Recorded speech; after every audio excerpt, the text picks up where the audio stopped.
Բարի երեկո, հարգելի հետևորդներ, եթերում ABC լուրերի ամփոփիչ թողարկումն է, ես Սվետլանա Պետրոսյանն եմ, նախ կարևորը համառոտ։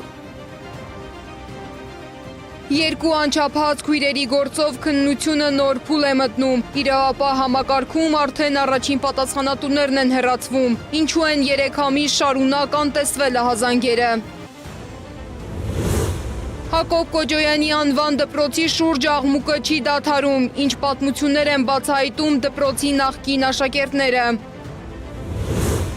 Մեղադրանքներ, հակադարձումներ եւ քաղաքական լարված մթնոլորտ ազգային ժողովում։ Բանավիճելը ինձ միշտ հաճելի եղել, չնայած չգիտես ինչի, թողեց եւ գնաց։ Բաքվի բանտից նոր ուղերձ է հղել Ռուբեն Վարդանյանը, ինչ մանրամասներ է պատմել հայ գերիների պահպան պայմանների մասին։ Մոսկվայից նոր կոշտ հայտարարություններ են հնչել, Ռուսաստանի նախագահի օգնականը քննադատել է Երևանի վարած քաղաքականությունը։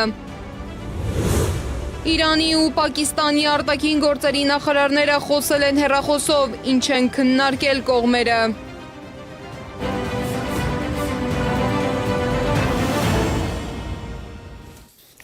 Վեդիում անչափահաս քույրերի նկատմամբ սեռական բռնության աղմկահարույց գործով նոր զարգացումներ կան։ Ձերբակալվածներից Դավիթ Այնազյանը 2 ամսով կալանավորվել է, իսկ գործի շուրջ հանրային դժգոհության ֆոնին պաշտոններից ազատվել են Արարատի մարզային քրեական վարչության պետ Սարիբեկ Ռուստամյանն ու Վեդիի համայնքային ոստիկանության բաժնի պետ Արմեն Մկրտչյանը։ Վեդի համայնքում 2 անչափահաս քույրերի նկատմամբ ենթադրյալ սեռական բռնության մասին դպրոցը իրավապահներին տեղեկացրել էր դեռևս փետրվարին, սակայն ըստ երեխաների փաստաբանների իրավապահ մարմինները ամիսներ շարունակ պատշաճ արձագանք չեն տվել, ինչի հետևանքով բռնությունը շարունակվել է մինչև ապրիլի 22-ը, երբ այդ մասին սկսել են գրել լրատվամիջոցները։ Ինչպես են իրավապահները 3 ամիս անարձագանք թողել ահազանգերը։ Վեդիի աղմկահարույց գործի նոր մանրամասները Սեդա Կյուրեխյանի ռեպորտաժում։ Ենթադրյալ մանկապիղծների փոխարեն 2 օր է ձերբակալվածների պահման վայրում է վեդեցի աղջիկների հորեղբայրը, բայց ոչ դանակահարության գործով։ Խաչատրյան ազգանունով մեկն է օրեր առաջ զանգահարել ընտանիքի հորը։ Նրա եղբայրն է պատասխանել եւ հետաքրքրվել ով է։ Մյուս կողմից պատասխան է ստացել, որ հոգեբանական ծանր վիճակում գտնվող աղջիկներին բաժին են ցանկանում տեղափոխել։ Ասում իսկ դուք փաստաբանի հետ խոսել եք, փաստաբանը տեղեկացված է այդ ամեն ինչի մասին։ Ասում դե սկսում արդեն հայոյան քախառը խոսել, ոստիկանության աշխատակիցը, ինչի մասին երեք նաև հարցազրույց տվեց երեխաների տատիկը։ Դրանից հետո հորեղբայրը գնում այդ մարդուն տեսնում,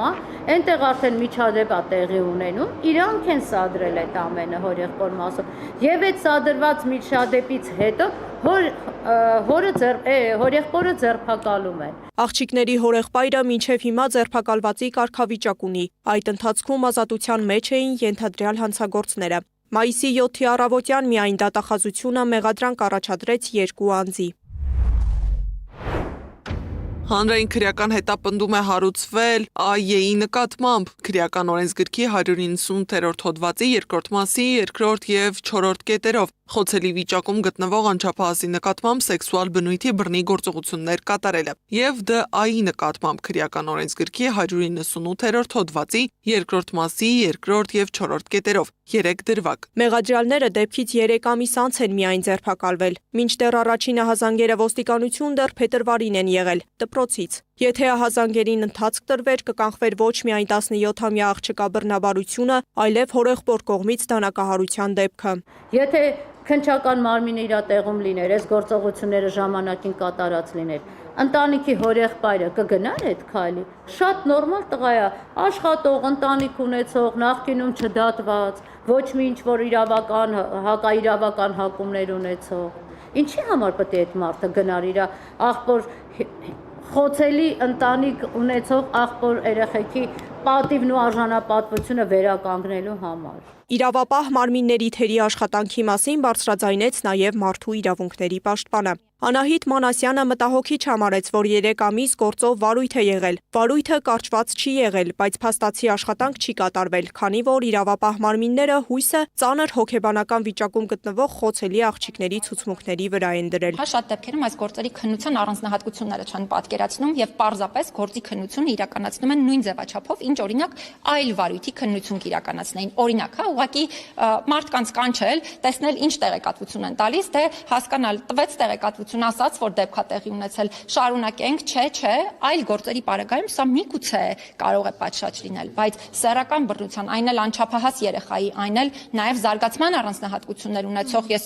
կոնկրետ դեպքով չասեմ, հա, համակարգային ասեմ, եթե տարբեր առանձնահատկություններ ունեցող երեխաներ լինեն, իրենց հետ կապված միանշանակ է, որ առանձնահատուկ պետք է լինի ապացույցների համադրում իրականացնել։ Մեղադրյալներից առաջինը ԴԱ-ն մինչև ձերբակալությունը թույն է խմել, տեղափոխվել հիվանդանոց, բայց փախել հիվանդանոցից։ Աղջիկների ցուցմունքով բացի մեղադրյալի կարգավիճակ ունեցող երկուսից երրորդ անձել կա, որը մասնակից է եղել իրենց նկատմամբ բռնություններին։ 39-ամյա այսպես կոչված բարերարը, որին դեռևս մեղադրանք չի առաջադրվել, նախկինում դատապարտված է եղել 14 տարեկան անչափահասի հետ սեռական հարաբերություն ունենալու համար։ Ինքը դատապարտվել է, պայմանականորեն է դատապարտվել, որտեղ 14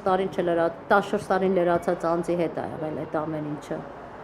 Հա, ասել է հետո ամուսնության նպատակով, ամուսնացել են երևի, թե, չգիտեմ, ես իրենց կյանքի մանրամասներին ինձ առանձնապես վերաբերելի էլ չի,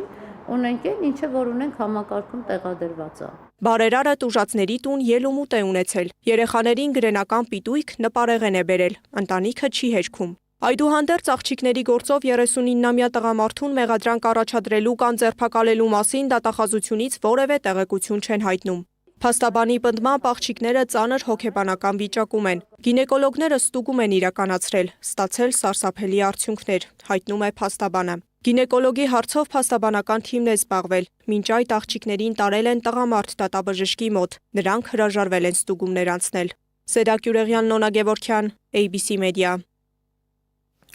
Ամենայն հայոց կաթողիկոս Գարեգին երկրորդի եղբայրը Գևորգ Ներսիսյանն ու եղբորորդին Համբարձում Ներսիսյանը ազատվել են տնային կալանքից։ Այսօր Արմավիրի մարզի առաջին ատյանի ընդհանուր իրավասության դատարանը Գևորգ Մանուկյանի նախագահությամբ որոշում է կայացրել փոխել նրանց խափանման միջոցն ու կիրառել վարչական հսկողություն։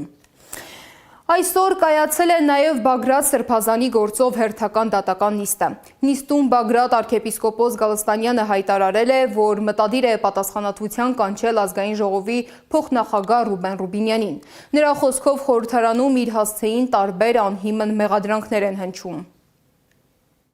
Երեք խորհրդարանի փոխոսնակ կոչված անձը ասել է, ուղղակի հայտարարել է, ասելով, որ ես տերորիստական ակտ եմ կազմակերպել։ Ուղղակի հայտարարություն արել, որի մասին ինքը պետք է պատասխան տա։ Ես անընդհատ զգուշացնում եմ, այս դատարանում անընդհատ հնչեցնում եմ, որ այս մարդիկ սանձերը թողել են, անմեղության կախարդակացներ են խախտում։ Սա անարգանքը նաև ոչ միայն մեր, այլ դատարանի հանդեպ։ Եվ այո, պետք է մենք դիմենք ըստ այդմ գործ հարուցելու նորից այս անձի նկատմամբ եւ ես վստահ եմ, համոզված եմ այս անգամ ինքը իր վախկոտ ընկերների պես չի գնալու դատարան ասի քաղաքական հայտարարություն ունենալ։ Երրորդը, ինչ որ մեկը ինձ անվանում է գար գրկող։ Ասեմ ձեզ, հագեոգրաֆիայի մեջ, սրբանկարչության մեջ Գար գրկողը Քրիստոս է, եթե ինքը ինձ համեմատում է Հիսուսի հետ եւ պաշտամունքի առարկան փոխել է իր կուրքից անցնելով ինձ, ես մեղա Աստծո, մեղք եմ գործում եւ հրաժարվում եմ այդ պաշտամունքից։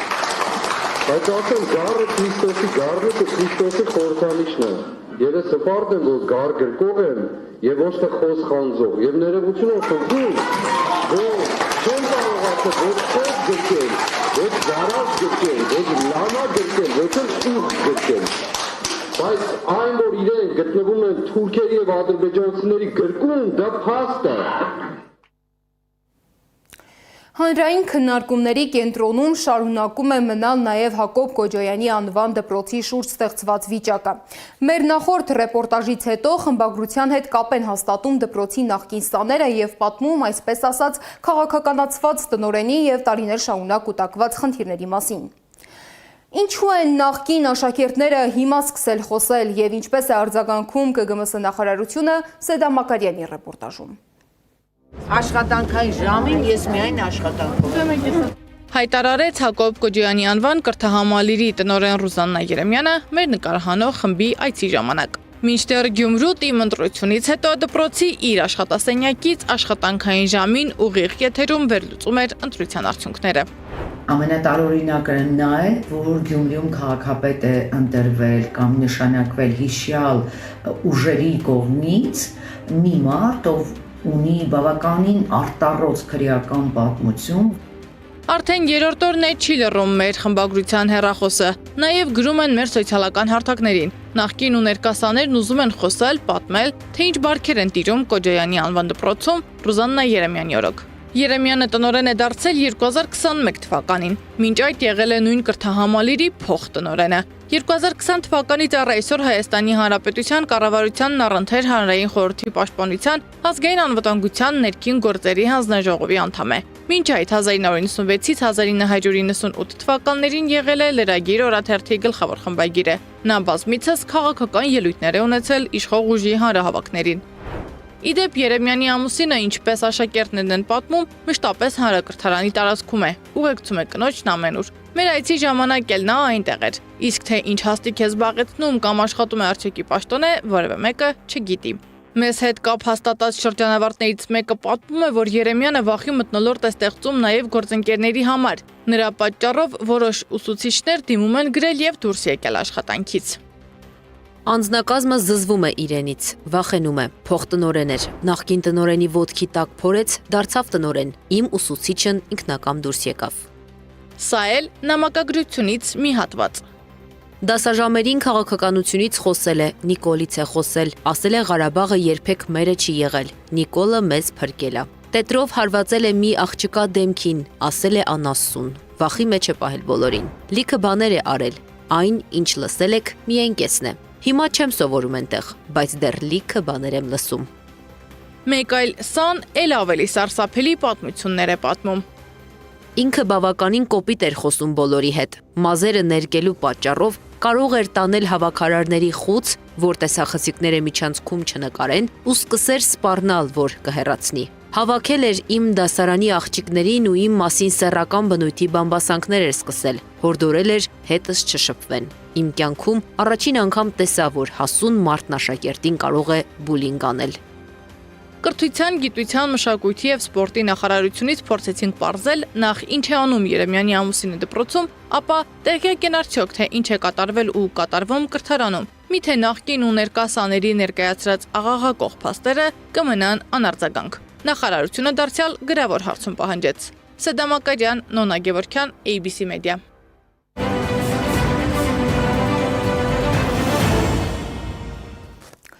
Քաղաքական մեղադրանքների եւ փոխադարձ քննադատությունների մթնոլորտում է անցել ազգային ժողովում գլխավոր դատախազի եւ մարդու իրավունքների պաշտպանի հաշվետվությունների քննարկումը։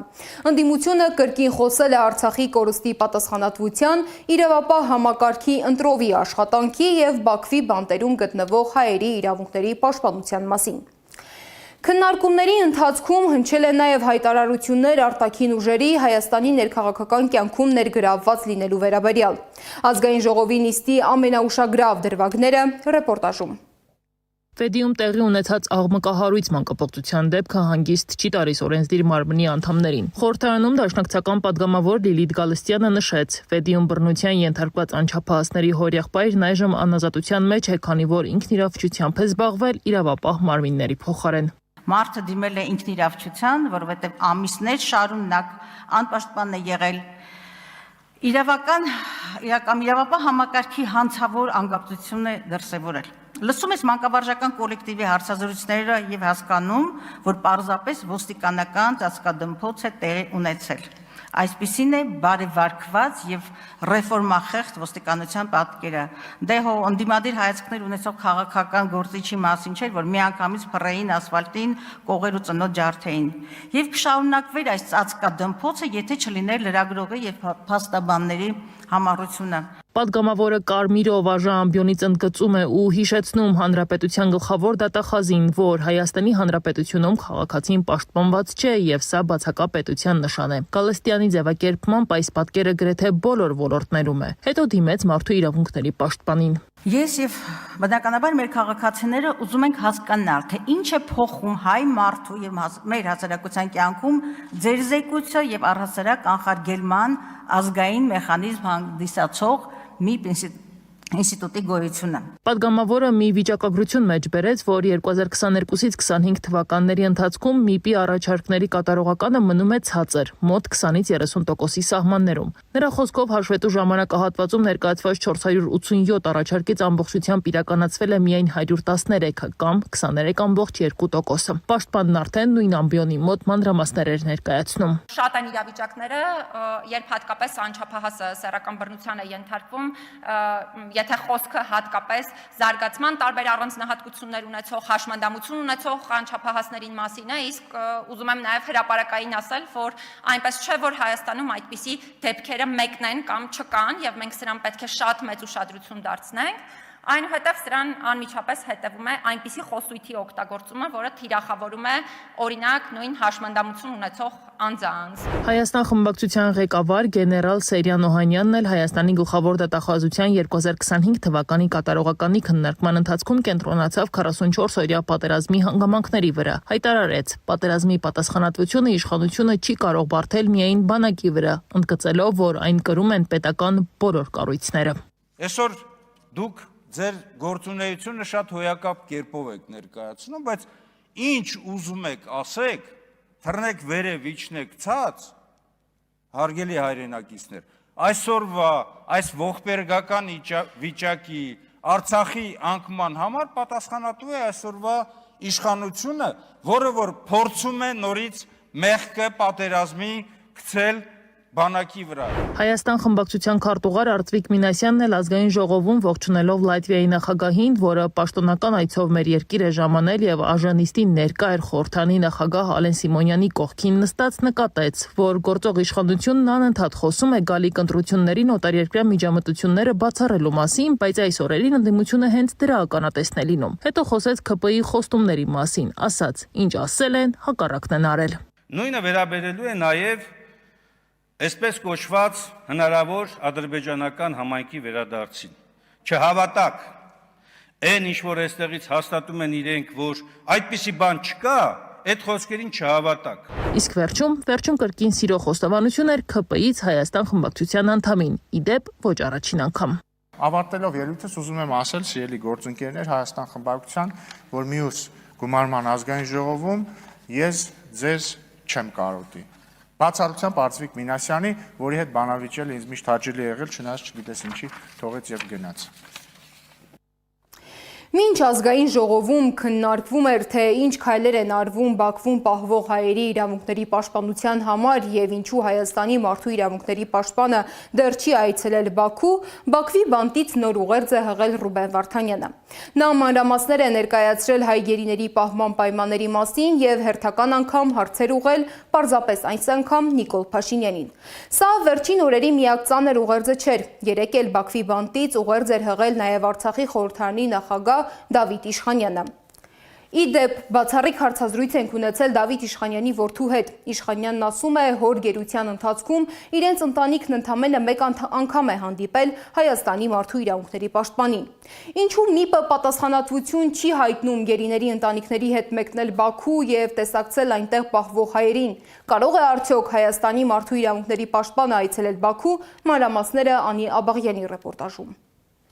Ինչպես է ստացվում, որ Հայաստանի ներկայացուցիչները կարող են Ադրբեջան մեկնել առևտրային, տնտեսական եւ այլ հարցեր քննարկելու նպատակով, բայց չեն կարողանում կազմակերպել այց ծանոթանալու հայ գերիների կյանքին, առողջությանն ու իրավական կարգավիճակին։ Արդյոք մարդկանց ճակատագիրն առևտրային բանակցություններից առավել կարևոր չէ։ Հարցերի փաթեթ է եկել Բաքվում գերեվարված Ռուբեն Վարդանյանից Հայաստանի վարչապետին։ Ինչու մինչ օրս բանտարկյալներին ամենաանհրաժեշտ իրերը փոխանցելու նորմալ մեխանիզմ կազմակերպված չէ։ Այստեղ պահվողների շարքում կան տարեց, 70 տարեկանից բարձր մարդիկ, առողջական լուրջ խնդիրներ ունեցող մարդիկ։ Եթե ատամ չունեցող մարդուն չորամիրգ են տալիս, դա օգնություն չէ, դա նվաստացում է։ Արդյոք այս ամենը հայտնի է վարչապետին։ Ով է անձամբ պատասխանատու այս գործընթացի կազմակերպման համար։ Ինչպիսին է հաստատված կարգը, ինչու այն չի պահպանվում, չէ կամաչում։ Ռուբեն Վարդանյանը մեկ այլ հարց տվեց Նիկոլ Փաշինյանին։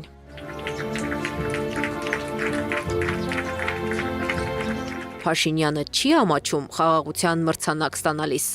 խաղաղության մասին խոսելիս եւ ծափահարություններ ընդունելիս, երբ Հայաստանի քաղաքացիները շարունակում են Բաքվի բանտերում մնալ։ Ծափեր ու մրցանակ ստացել է, խաղաղության մասին խոսել է։ Իսկ հարցին, թե ինչ են անում գերիներին վերադարձնելու համար, պատասխանել են ամենատարբեր մակարդակով։ Աշխատում են ոչ բացահայտ։ Երբ որ դուք խոսում եք այնտեղ պահվող անձանց մասին, ավելացրեք, որ Նիկոլ Փաշինյանը այն մարդն է, որը որ ամեն տարի, ամեն ամիս, ամիսը մեկ ինչ որ գործողության հետևանքով մարդ է վերադարձնում Հայաստանի Հանրապետություն։ Մենք չենք, ասենք, գլուխ գովում, բերան ծռում, ինչ որ մեկին փորձում լավը թվալ, չգիտեմ, քաղաքականության մեջ տղամարդ խաղում։ Արցախի ռազմաքաղաքական ղեկավարներին այցելելու ավելի իրատեսական մեխանիզմներ կան։ Ամենահաջողված մեթոդը երրորդ երկրի հյուպատոսի միջոցով այցեր կազմակերպելն է, նշում է Սիրանուշ Սահակյանը։ Նա 1 տարի առաջ արտաքին գործերի նախարարությանը հարցում էր ուղարկել։ Պատասխանել էին, քննարկում են տարբերակը։ 1 տարի անց մենք դեռևս ունենք քննարկվող հարց այն պարագայում, երբ բարձրաձայնվող խնդիրը ունի հրատապություն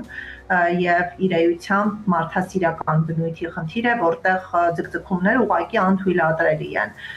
եւ ցանկացած ձգձգում կապված է մարդկային արժանապատվության, կյանքի եւ անվտանգության հետ։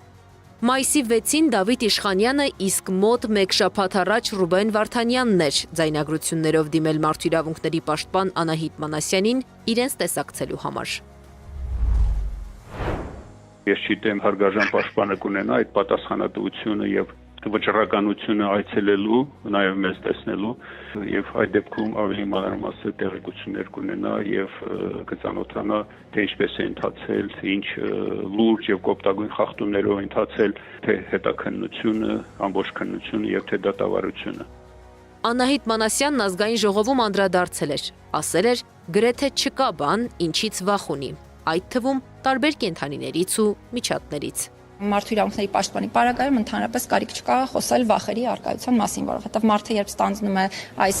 առաքելությունը, այսպես ասեմ, դուք չեք պատկերացնում, թե տարբեր ինչ իրավիճակների մեջ ենք մենք լինում, այդ թվում տարբեր վայրերում, որոնք այցելում ենք։ Եթե վախը չէ պատճառը, ինչու պատրաստակամություն չի հայտնում պաշտպանը գերիների ընտանիքների հետ Բաքու գնալու եւ նրանց տեսակցելու համար։ Իդեպ վերջին շրջանում գերիների հարազատներն են այդ պատրաստակամությունը հայտնում։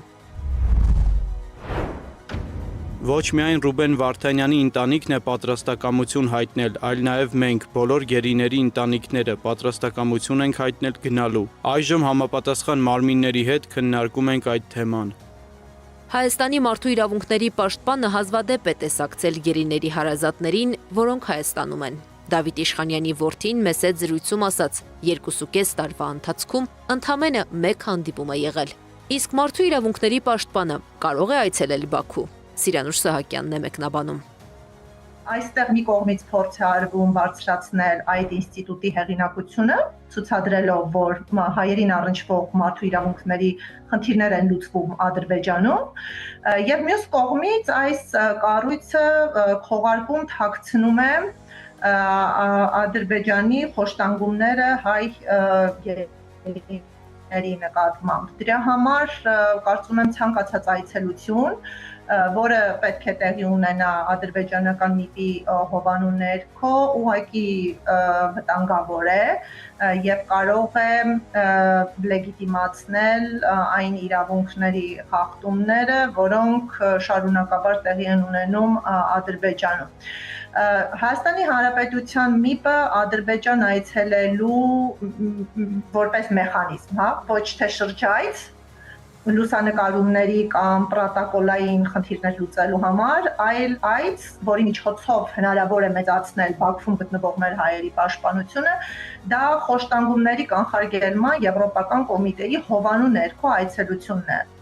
Բաքվի բանտից բացահայտ հայտարարում են գերիները։ Այս դատը 15 հոգու դեմ չէ, հայ ժողովրդի եւ հայոց պետականության դեմ է, հստակ նպատակներով եւ հեռահար ռազմավարությամբ։ Բացահայտ ասում են, նվաստացնում են, օրինակ ատամ չունեցող մարդուն չիրեն տալիս։ Եվ ինչ է անում Հայաստանի իշխանությունը։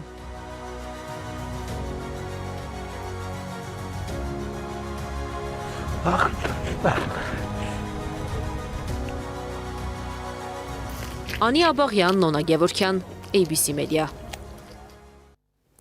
Ազգային ժողովի նիստին զուգահեռ ընթանում էր կառավարության նիստը, որին էլ հաջորդել է Նիկոլ Փաշինյանի ավանդական 1 ժամանոց շփազրույցը։ Նա պնդել է, որ Տաշիր համայնքում վերջին տարիներին իրականացված հիմնական ներդրումները կատարել է պետությունը, ոչ թե Սամվել Կարապետյանը։ Փաշինյանը խոսել է նաև ներքաղաքական զարգացումների, իր ձևակերպմամբ ֆեյք թեկնածուների եւ մայիսի 9-ին Մոսկվա չմեկնելու մասին։ Ռուսաստանի Դաշնություն կատարած իմ այցի ընթացքում ապրիլին Ռուսաստանի նախագահին տեղեկացրել են, որ քարոզարշավ բերումով չեմ կարողանա մասնակցել մայիսի 9-ի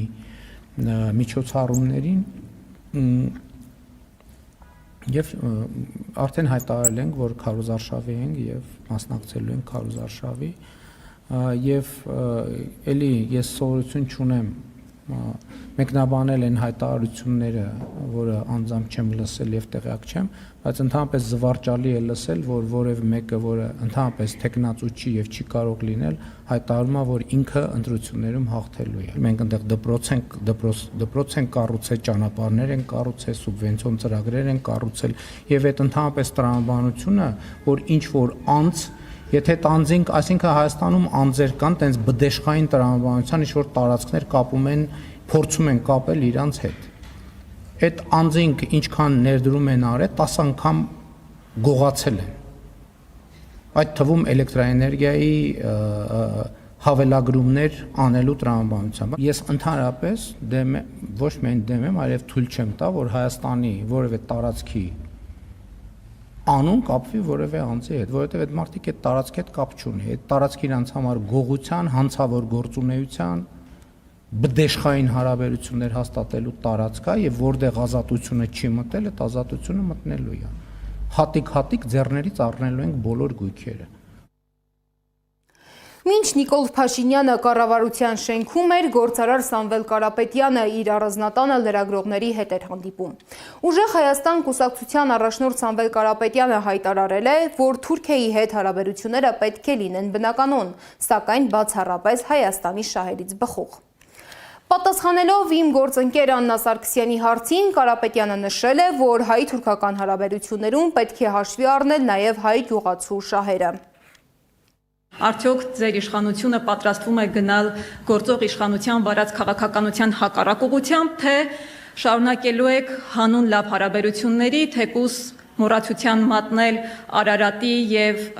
հայկական ազգային մի շարք սիմվոլների նշանակությունը եւ հրաժարվել ցեղասպանության պահանջատիրությունից։ Թուրքիայի հետ մենք ունենալու ենք նորմալ հարաբերություն, բայց Հայաստանի շահերից ելնելով նույնիսկ Հայաստանի գյուղացիների եւ գյուղատնտեսության շահերից ելնելով, որովհետեւ ես շատ լավ հասկանում եմ, հենց բացեցինք սահմանները, մենք Հայաստանում գյուղատնտեսություն չենք ունենալու։ Դրա համար դա ինձ համար չի լինելու կյանքի խնդիր, մենք բոլորի հետ ունենալու ենք շատ լավ նորմալ հարաբերություն, բայց ելնելով Հայաստանի եւ հայ ժողովրդի շահերից։ Իսկ ինչպես է պատկերացնում ուժեղ Հայաստան կուսակցությունը Հայաստանի արտաքին քաղաքականությունը, Կարապետյանը պատասխանել է։ Մեր գլխավոր նպատակը լինելու է կառուցել բոլոր այն երկրների հետ եւ կազմակերպությունների հետ, ինչից Հայաստանը եւ հայ ժողովուրդը կարող է օգուտ ունենալ։ Բացարձակ նշանակություն չունի երկրների անունները, նույնիսկ Մոզամբիկից, եթե մենք կարողանանք օգուտ ունենալ, մենք Մոզամբիկի հետ ունենալու ենք շատ լավ հարաբերություններ։ Իսկ ինչ վերաբերվում է եվրոպական երկրներին, ես միշտ իմ հայտարարություններում եթե ուշադիր եք, եթե այդ երկրներում կան մեր սփյուռքի մարդիկ, մենք նույնիսկ պարտավոր ենք ամեն ինչ անել, ունենալ այդ երկրների հետ լավ հարաբերություն, որպեսզի այդ մարդիկ իրենք այդ երկրներում ապրեն բարեկեցության մեջ, որովհետև ես 30 ավել տարի ապրել եմ Սփյուռքում եւ միշտ զգացել եմ ինչքան կարեւոր է քո պետության ղեկավարի եւ ղեկավարության վարած քաղաքականությունը տվյալ երկրի հետ։ Ցանկացած սխալ պահելաձև պետության ղեկավարի կողմից դա անդրադառնում է Սփյուռքի վրա շատ թանկ, ինչը որ հիմա մենք տեսնում ենք, կատարվում է Ռուսաստանում։ Ինչ վերաբերվում է իմ ռուսամետությանը, իրոք ես Ռուսաստանին չեմ համարում մեծ թշնամի, համարում եմ բարեկամ երկիր, բայց ինձ համար գլխավորը Հայաստանը եւ հայ ժողովրդի շահերն են։ Սամվել Կարապետյանը անդրադարձել է նաև Նիկոլ Փաշինյանի իր հասցեին հնչեցրած մեղադրանքներին։ Վարչապետը արդեն 8 տարի է այդ կարգավիճակով ղեկավարում է Հայաստանը։ Ձեզ ուզում եմ գաղտնիք բացել, որ դուք շատ ուշադրություն չդարձնեք վարչապետի ասածներին։ Վարչապետը անցյալ տարի երբ գնացել էր Չինաստան, դուք գիտեք, այնտեղ կան ռեստորաններ, հատուկ սնկերի ռեստորաններ, որոնք մարդկանց մոտ գալյուցինացիա են առաջացնում։ Ինքը այնտեղ փորձել էր, դուրը եկել էր եւ իմ ինֆորմացիայով մոտարապես 1 տոննա հետը առել բերել է Հայաստան։ Իդեպ կենտրոնական ընտրական հանձնաժողովի նախագահը հայտարարել է, որ տնային կալանքի տակ գտնվող քաղաքացիները նույնպես կկարողանան մասնակցել առաջիկա խորհրդարանական ընտրությանը։ Իսկ Ռուսաստանի նախագահի օգնականը հայտարարել է, որ Երևանը փորձում է նախկինի պես հավատարիմ մնալ երկու աթոռի վրա նստելու քաղաքականությանը։ Յուրի Ուշակովի խոսքով այս գործելավոճը վնասում է երկկողմ հարաբերությունների զարգացմանը։ Ցավոք Երևանը դեռևս փորձում է պահպանել, ինչպես ես կասեի, երկու աթոռի վրա նստած լինելու քաղաքականությունը։ Որքան ժամանակ նրանք կկարողանան այսպես ասած այդ դիրքում մնալ, չգիտեմ, բայց այս ամենը իհարկե ի վնաս մեր երկկողմ հարաբերությունների է, որոնք այդքան օգտակար են եւ Ռուսաստանի եւ Հայաստանի համար։ Ռուսաստանի հետ հարաբերությունները նույնիսկ ավելի օգտակար են Երևանի համար, քան Մոսկվայի։ Շատ առումներով բարենպաստ վիճակը, մասնավորապես Հայաստանի տնտեսական զարգացման հետ կապված, պայմանավորված է մեր երկրների միջև հարաբերությունների հաջող զարգացմամբ, մասնավորապես Եվրասիական տնտեսական միության շրջանակում Հայաստանի փոխգործակցությամբ։ Իսկ Ռուսաստանի արտգործնախարարության խոսնակ Մարիա Զախարովան արձագանքել է Ուկրաինայի նախագահ Վլադիմիր Զելենսկիի Երևան կատարած այցին, նշել, որ Զելենսկին Երևան էր եկել դուրս գալու քաղաքական մոռացությունից եւ հերթական անգամ հակառուսական հայտարարություններ անելու համար։ Ես անձամբ կարծում եմ, որ հրաշալի է, որ Զելենսկին այս օրերին այցելեց Երևան։ Թող Հայաստանի քաղաքացիները տեսնեն, թե ով է Բրյուսելի համար իրենց հաջող քաղաքականության խորհրդանիշը։ Զելենսկիի այցը Երևան հայ քաղաքացիներին ցույց տվեց այն ապագան, որը նրանց համար պատրաստել է Եվրամիությունը։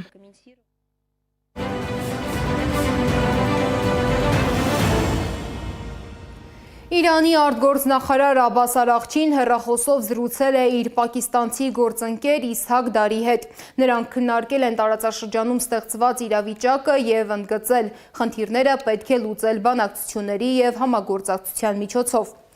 Իդեպ զրույցը տեղի ունենում այն պահին, երբ Իրանում քննարկում են ԱՄՆ-ի ներկայացրած նոր առաջարկը միջուկային ծրագրի շուրջ։ Համասի բարձրաստիճան ղեկավար Խալիլ Ալ-Հայայի որդին զոհվել է Գազայի հատվածում իսրայելական օդային հարվածների հետևանքով։ Հարվածը եղել է Ջաբալայի փախստականների ճամբարում, որտեղ ըստ աղբյուրների ևս մեկ մարդ է զոհվել։ Իսրայելի բանակը դեռ ստուգում է տեղեկությունները։ Իսկ Ռուսաստանի նախագահի օգնական Յուրի Ուշակովը հայտարարել է, որ Ռուսաստանը հույս ունի, որ հաղթանակի օրվա ընթացքում վիճակը չի սրվի եւ ստիպված չի լինի պատասխան քայլերի դիմել։ Մեր արտգործնախարարությունը շրջաբերական նոտայով ուղղված Ռուսաստանում հավատարմագրված բոլոր դիվանագիտական ներկայացուցչություններին ու գրասենյակներին ևս մեկ անգամ դիմել է օտարերկրյա պետությունների իշխանություններին եւ միջազգային կազմակերպությունների ղեկավարությանը, հորդորելով առավելագույն պատասխանատվությամբ վերաբերվել պաշտպանության նախարարության հայտարարություններին եւ ապահովել Կիևից ժամանակից շուտ տարհանումը։ Պաշտպանության նախարարությունը նույնպես հայտարարել էր, որ նպատակահարմար է, որպեսզի խաղաղ քաղաքացիները Կիևի բնակիչները նույնպես լքեն քաղաքը։ Եթե Աստված մի արասցե, մենք ստիպված լինենք պատասխանել Զելենսկիի ռեժիմի սպառնալիքներին։ Այժմի համար նախատեսել ենք այսքանը, շարունակեք հետևել մեր սոցիալական բոլոր ցանցերում կամ այցելեք մեր պաշտոնական կայք 3w.abc.media.am։ Շնորհակալություն, որ մեզ հետ էիք, մնացեք խաղաղությամբ, բարի գիշեր։